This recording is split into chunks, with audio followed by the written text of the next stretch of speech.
আসসালামু আলাইকুম রহমতুল্লাহি বারাকাতু। এই যে আমরা ফারুক ভাইয়ের কবরের পরে আসছি। বহুত দিন পরে আসলে এই যে 19 নম্বর রোড, এই যে এখানেই আমাদের প্রিয় ফারুক ভাই, দিনী ভাই, এই কবরটায় শুয়েতে আছে। তো ইনশাল্লাহ সবাই দোয়া করার জন্য আসছি। এই যে কবরটা, এটাই ফারুক ভাইয়ের কবর। এই যে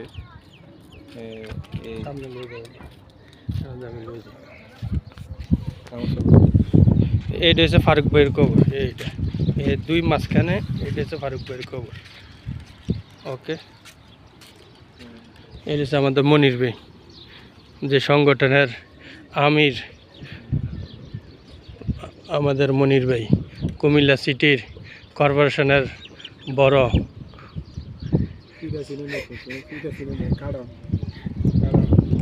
সমস্যা নেই।